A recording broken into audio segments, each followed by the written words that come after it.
So I went, I've got to try and do something. So I sat down and wrote the script, going, what does identity mean to me? This is me, unadorned, exposed, a blank canvas awaiting creation. I just went to the most personal place and the most honest place I could find within myself, and the words just came out. There's no rewriting, and then I read them in one take.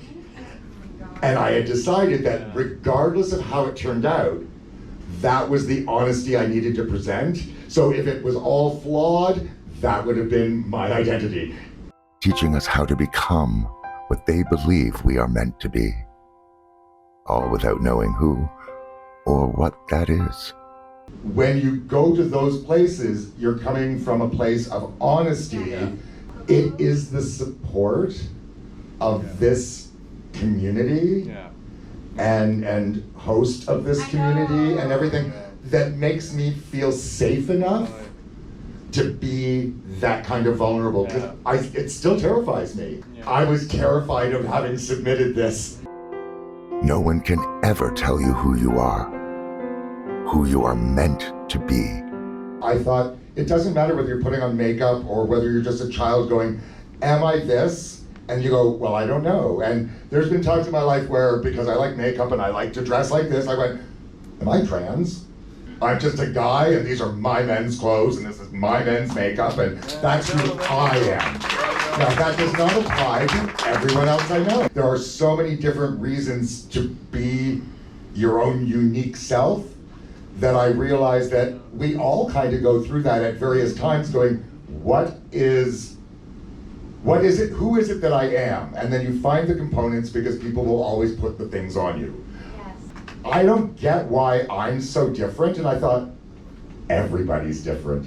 As we go through finding out who we are, it gets easier, it gets faster, all the pieces fit better because there's less spaces that you have to fill up in your identity then, because you already know you're this, you're this, you're this, you're this, you're this, you're this.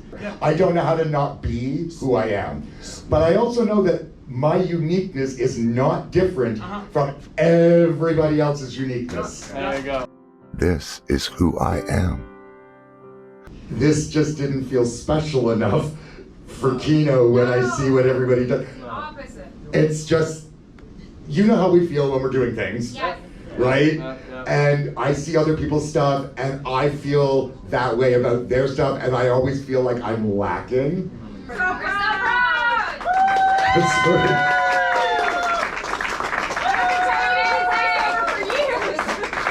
This is so the opposite of what I was anticipating. But thank you. It will make it easier for me to do more of this. That was very unsettling and haunting. Was that your intention? Kind of, yeah. But why like the death or the heavy metal near the end? Like that's just jarring. It's So, you know, it's kind of like, what would just be a cool ending, you know? Just like kind of throwing some death metal. It doesn't have to be a reason, you know? I couldn't breathe.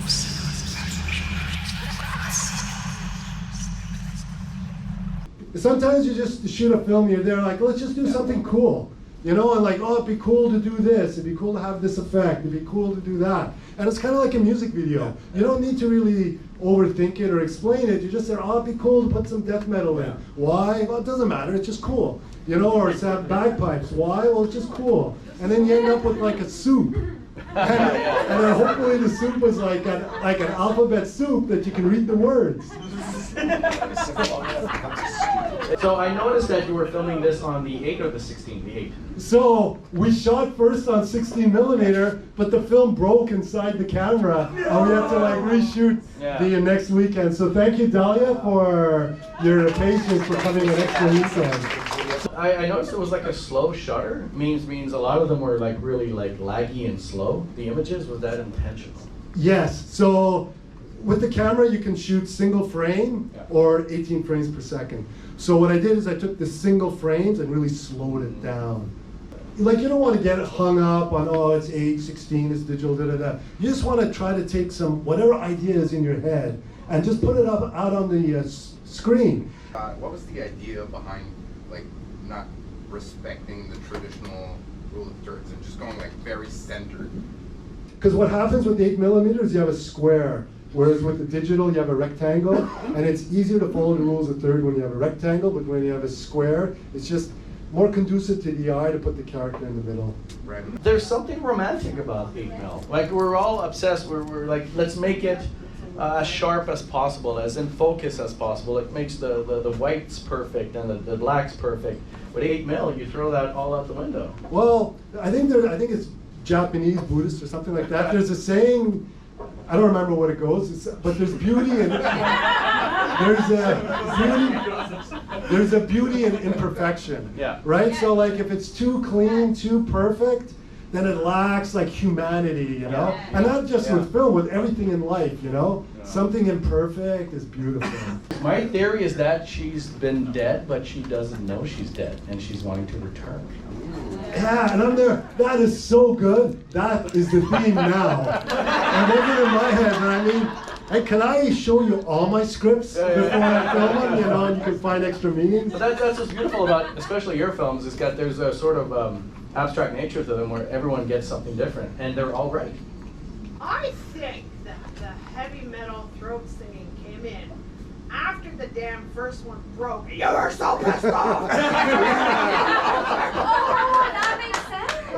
Yeah. Frustration?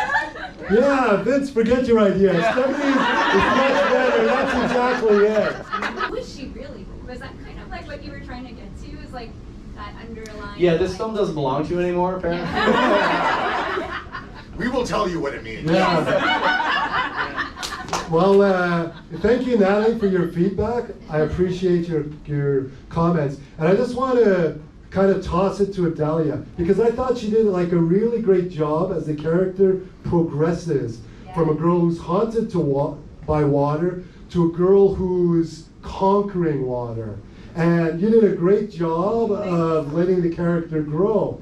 And all the weird edges and all that was really to mimic her state of mind. So she's going through this conflict. So how do you visually represent the conflict? To have all these like weird angles and colors and stuff like that. There's brilliance behind what you do, and you downplay it sometimes. It's very calculated. I just want to say, like, it was so much fun making something so crazy, surrealistic, and just obviously, like, we were watching a lot of, because me and we were watching a lot of movies together, we got really into like the lynching stuff, the more surrealist stuff, and then right away he hits me up with this, and I'm like, dude, we have to make some crazy clown, like, it just...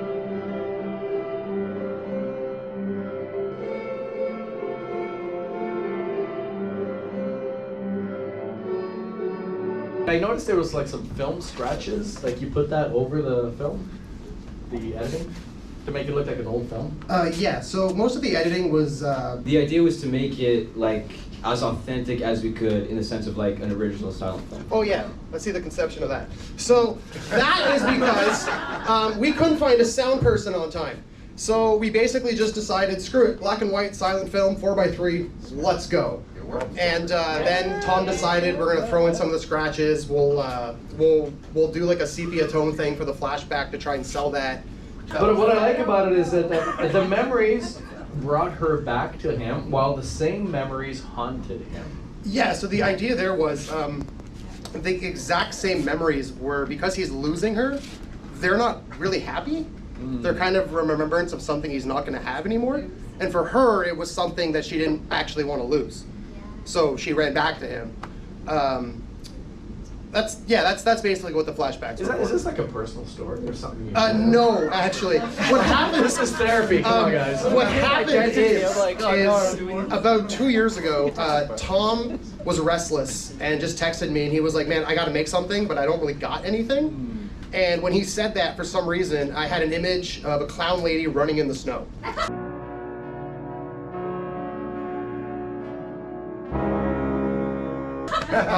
And then I quickly decided, why is she running? What's she running to? What's she running from? And in about, I don't know, an hour, I had the script. And then like 2 days later, I finished the script. We prepped it over the weekend, and then we shot it in 3 days, and then we edited it in 2 years. We could be faster on the editing. My laziness, I guess, kind of cut into that, but I'll get better at it.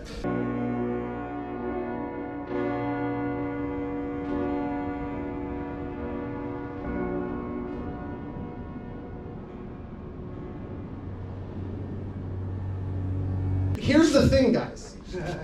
Those were roses, not bullets, and they're clowns. Yes. So are they committing to a bit because they're clowns, or did he really But it shoot was himself? Red. Yeah. The only real red. So it had to be blood. Oh, that's cool. No. But cool. We're telling you what your film needs. You did. That's fair. That's fair. That's fair. It's the moment it's on screen, it's y'all's. So like that's cool. Wait, that was you? Yeah, he's the male clown.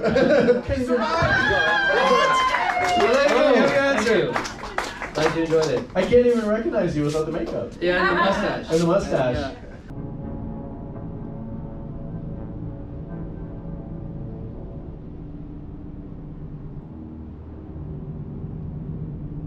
What was the most challenging part of doing this performance?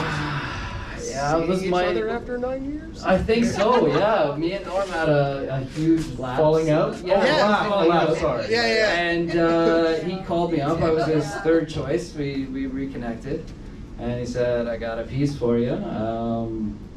Let's try it out." And then that was the first time seeing him in 8 years, and we just hung around and did shit like we did in high school, but we're just kind of.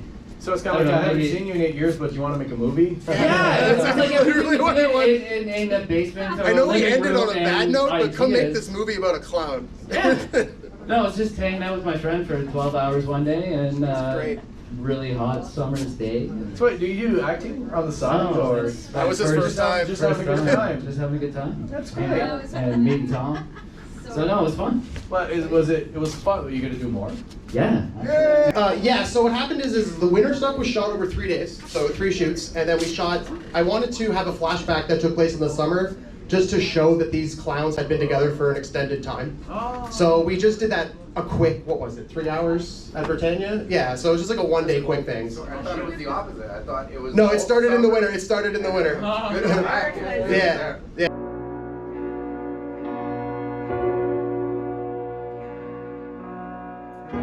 I just loved it because it was so technically proficient. I had a lot of heart to it. And I think you just really melded the two elements together really well to make a really complete film. Thank you. That means quite a bit. Like Tom had alluded to, it was kind of a throw up to some older David Lynch, who is able to inject a lot of humanity into his bizarre crap. So I was kind of going for that, and thanks, man. That's great that you saw that. Like, thank you. Okay, so there was a lot of depth, and I don't know. Maybe I read into stuff all the time. Clearly, so you were in filming yourself, talking about filming yourself. You feel destined to take this scene. Wait, I think your microphone dropped halfway through the take. What? You were start talking about something really profound and beautiful, and all of a sudden the mic cut out. Is that like a social commentary on like we fabricate these moments, and when a genuine moment happens, it's not captured, and you're like, oh no, you have to fake it again to bring it? That's just me. Okay, let's go to the next one. That interpretation matches with Dennis's film. Dennis's film. You used It's basically the idea was really mechanical. The thing, like, but there's like something meta self-reference. going on in there. You used a green screen? No. Wow. I was so actually I tried to use the green screen. I tried many things. That's why I filmed myself, because I didn't want to bring anybody else into the thousands of trial and errors that I'm gonna do with it. I tried to use green screen, it didn't work. At last I used After Effects, which I'm never gonna do again with that shitty computer I have. For the 15-second rendering of You this were thing, tracing around yourself? brushing, yeah. With that 50-second, it took a day to render. And I did it several times. It's just, I have to buy better equipment if I want to do that again. But at the end, like, was there like a significance that are you the same person, or is it two people? Or it was just like a silly play. So the idea was that I was trying to bring you into the feeling of what it means to film yourself, and I try to play out everything I'm saying. Or the yourself, person in so- front of the camera did not because you exist. get confused where you are. The observer Yeah. becomes the observed. Yeah. Or vice versa. Well, we can dig layers here. It's gonna be Stop! I can do that myself. I don't. Okay. I don't need you. I'm not an idiot. Honestly, it would have finished by now if you weren't an idiot, though. What did you say? Nothing. Nothing. Ready? How did you get that transition so smooth to that chair where it just seemed to be like a cycle? Like the hardest part about this movie was the rotation because I had to pan 180 degree to come at my first place, which is mathematically impossible. That's a 360. Yes. I ended up using like white walls to be able to like cut 180 degree from the rotation. And then that's a separate thing, and then I kind of use After Effects to bring myself out and put it on that rotation. And the way I act it, I start from behind the camera, I go try to help with the mic, I tell myself how idiot I am, and I sit there. So the last part when I sit there is, it's the first thing, yeah. You start to feel trapped in this scene that you're taking. Start to feel you see only walls around you and there is no door to get out. But I'm going to give you my interpretation. I think it's specifically about the dynamic between an actor and a film director. Well, it is. It's kind of that but it's like all of those personalities are within you. Like everybody insulting each other. I almost want to follow up that because that implies that the angel eventually became the demon or vice versa. Yeah, the director becomes the actor becomes the director sometimes. And it's no longer your movie, it's our movie. We're telling you what it Yeah, we're telling you. That's how it works. What we do. I'm trying to defend myself. No! Yeah, like to be honest, it was something because I was a bit busy this month. An examination of being afraid of getting older? That's what I No, got it was from first of all, like my last film, Yeah. it was the address passed my head. And I kind of figured out after the fact. But really, it's about how people are afraid, just want to meet someone, desperate to meet, but they're afraid to, and they find excuses not to, and then they end up meeting by accident, and by meeting by accident, that works.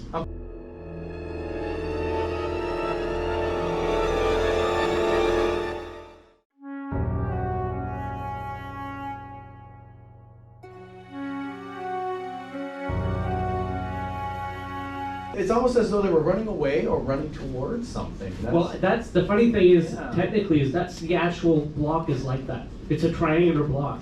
So those sidewalks actually do meet at that corner. Is this your first time? No, you've acted before. No, this is my first film, and it was also the first film for my lovely co-star Marianne, who unfortunately couldn't be here.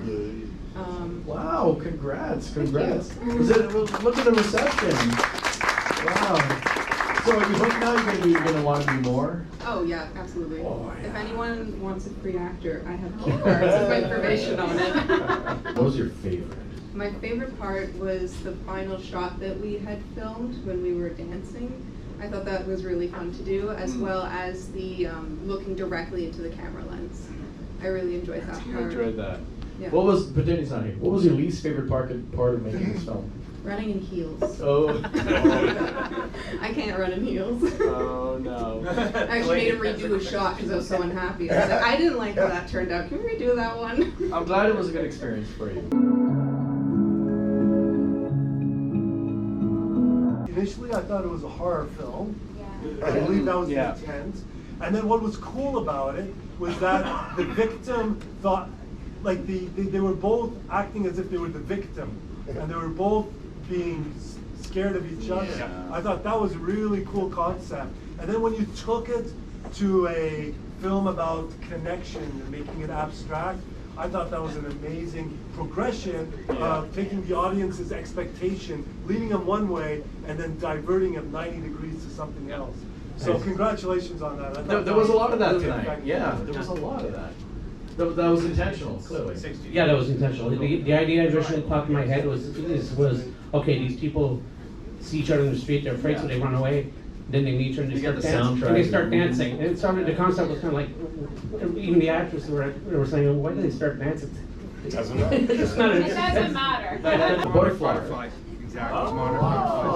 And a lot of them were photographs, and you were afraid they were like low res because they were low res. Well, the pictures themselves I took on my iPhone to share with on my Facebook page and with the Rockful Nature Enthusiast group. So these pictures are only 2 to 3 inches high, and how they're going to show up on a 7-foot high screen. Because when you sent me the video, it was like 480. Yeah. It was like not even 360.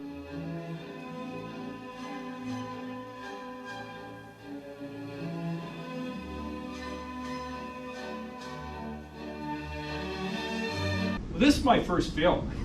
I've done a couple.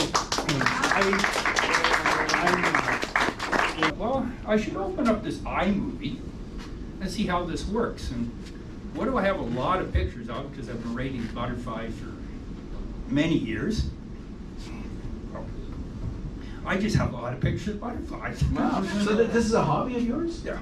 I do it every summer. Yeah. So I've raised up some years close to 30. Wow. So the interiors, that was like your place? Yeah. Oh yeah. Wow. I thought it was like a place, like a sanctuary or something. Well, yeah, it's Monarch Central, kind of a sanctuary. Yeah. I want to add a little bit of sound effects in here of some chewing sounds. Well, how am I going to do that? Am I going to take a head of romaine lettuce and try to record? Well, that's not going to sound too good. Well, what's the most crunchiest things you could cut in the kitchen? Celery.